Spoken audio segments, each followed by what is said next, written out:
Hello everyone. सो आज की इस वीडियो में हम देखेंगे कि एक पिटिशन फॉर जुडिशियल सेपरेशन कैसे ड्राफ्ट होती है।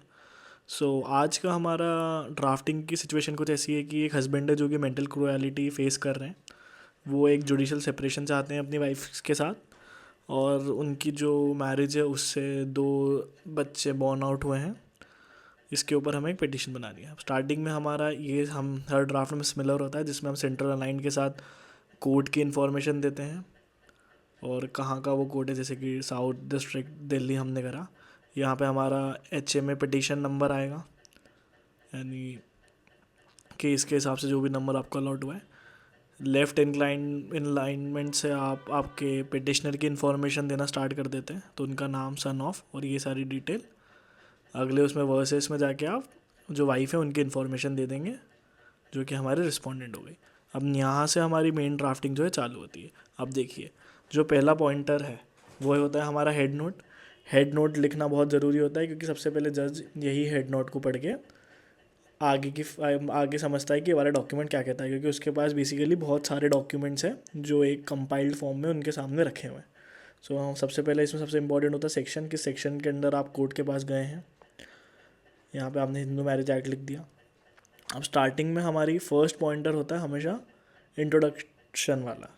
इस इंट्रोडक्शन के अंदर हम बस इतनी सी बातें बताएंगे कि हिंदू राइट्स के हिसाब से हमारी मैरिज हुई है, इस तारीख को हुई है, इस लोकेशन पे हुई है, और जो मैरिज है वो रजिस्ट्रार ऑफ मैरिज के पास रजिस्टर्ड है, उसका भी जो सर्टिफिकेट है वो हमने लगा दिया है। अब सबसे ज़्यादा इंपॉर्टेंट होता है इसका सेकेंड पॉइंट, जो हमेशा जब भी एक फैमिली कोर्ट के में डिस्प्यूट होता है, जो हमारा फैमिली लॉ के जितने भी पिटिशन है उन सब में एक चीज़ कॉमन होती है कि वो हस्बैंड और वाइफ की सिचुएशन बताते हैं बिफोर मैरिज और आफ्टर मैरिज। ये आपने हस्बैंड के लिए एक टेबल बना दिया, जिसमें आपने उनका पहले का स्टेटस बता दिया और शादी के बाद का स्टेटस बता दिया। अब इसके अंदर हो सकता है कि वो बैचलर की जगह डिवोर्सित है, या उनकी जो बेसिकली उनकी दूसरी शादी हुई है। ये सारी चीज़ें कोर्ट को के इन्फॉर्मेशन में होना बहुत ज़रूरी होती है। सेम आपका वाइफ के लिए आ गया। अब थर्ड वाली जो चीज़ है, जो हम यहाँ से हम स्टार्ट कर देते हैं कि क्या क्या चीज़ें हैं जो इस पिटिशन को का रीज़न है। पहले आप बच्चों की इन्फॉर्मेशन दे देते हैं कि इस शादी से ये बच्चे जो हैं बॉर्न आउट हुए हैं। अब फोर्थ पॉइंट से हमारी इसकी ड्राफ्टिंग चालू हो रही है कि क्रुएलिटी कैसे हो रहा है। ये पहला पैराग्राफ हमेशा एक इंट्रोडक्टरी टाइप का होता है, जिसके अंदर आपने बताया कि पहले हम साथ में रहते थे, कोई दिक्कत नहीं थी। फिर 2021 ये कॉज ऑफ एक्शन यहाँ से अराइज होना स्टार्ट हो गया और यहाँ से चीज़ें बदली, और यहाँ पे जो पेटिशनर है वो हमारे साथ मेंटल क्रुएलिटी करती थी। और इसमें आपने इंट्रोडक्शन में बस इतनी सारी बात बता दी कि रिलेटिव्स और नेबर भी हैं। ठीक है। फिर अगला पॉइंट आ गया आपका फिफ्थ पॉइंट, जिसमें आपने मेन सिचुएशंस बता दी कि कब कब किस किस ओकेजन के ऊपर ये सारी चीज़ें हुई हैं।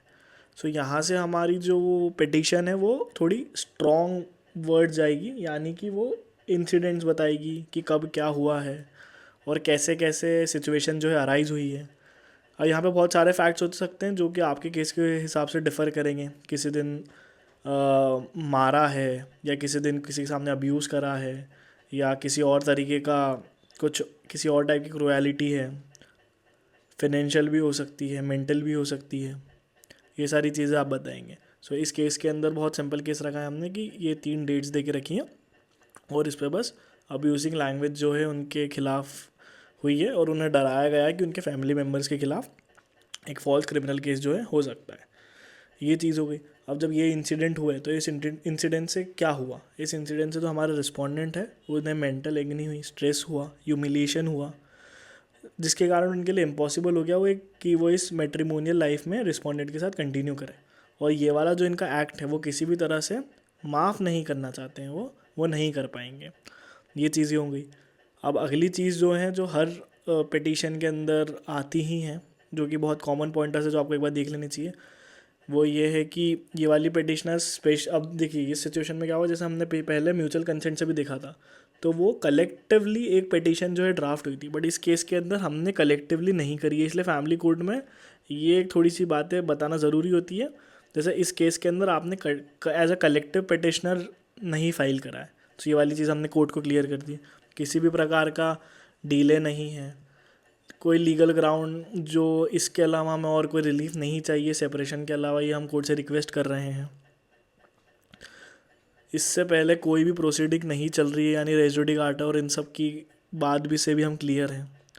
आखिरी में हमने ये वाली इन्फॉर्मेशन दे दी कि कब आप आखिरी बार एक दूसरे के साथ रहे थे, तो ये वाली इन्फॉर्मेशन कोर्ट के पास आ गई, ठीक है। और लास्ट में हमने बस इतना बता दिया कि टेरिटोरियल ज्यूरिडिक्शन जो है वो कोर्ट के पास है। अब इसके अंदर जो हमारा ये पॉइंट था, फोर्थ पॉइंट, यही आपके केस के अंदर डिफ़र करेगा, और जैसे जैसे आपके फैक्ट्स होंगे आपको उसे प्रेजेंट करना होगा। आखिरी में प्रेयर क्लॉज जो है वो सेम जाएगी। ये चीज़ आप कॉपी पेस्ट कर सकते हैं। यहाँ से आपने ये वाली डिग्री मांगी कि एक जुडिशियल सेपरेशन है हमारा under section 10 of Hindu marriage act, जो कि हमें इन फेवर ऑफ पिटिशनर चाहिए अगेंस्ट द रिस्पॉन्डेंट, और बी वाली जो हर ड्राफ्ट में ही अवेलेबल होती हैं, कोई भी ऐसा ऑर्डर जो कोर्ट को डीम फिट कर रहा है या प्रॉपर लग रहा है in the interest of justice. और लास्ट में आप किसके थ्रू आए, तो यहाँ पे एक थ्रू वर्ड आएगा जो लिखा नहीं है, तो थ्रू पिटिशनर जो है आए हैं, जिस भी वकील के साथ के अंडर आए हैं उनका नाम, चेंबर का नाम, इन्फॉर्मेशन, और जो ये सारी चीज़ें होती है वो होती है। लास्ट के अंदर वेरिफिकेशन आता है, जिस वेरिफिकेशन के अंदर जो पिटिशनर है वो साइन करके ये वाली बात बताते हैं कि जितने भी जो ऊपर पैराग्राफ में जो भी नॉलेज दी है वो सही है और वो उनकी नॉलेज में है और किसी प्रकार की गलत इन्फॉर्मेशन उनके द्वारा नहीं दी गई है। वेरीफाइड एट लोकेशन, और यहाँ पे डेट आ जाएगी और यहाँ पे उनकी सिग्नेचर आ जाएगी। और इस ड्राफ्ट में आप एंड में एक एफिडेविट है जो ऐड करेंगे, और इसके बाद आपकी जुडिशल सेपरेशन के लिए जो ड्राफ्ट है वो पूरी तरीके से कंप्लीट हो जाता है। आई होप आपको ये वीडियो पसंद आया हो, और कुछ एंड में इस तरह से आपका ड्राफ्ट जो है दिखेगा। Thank you so much for watching. Please like the video, share it and subscribe the channel. Thank you so much.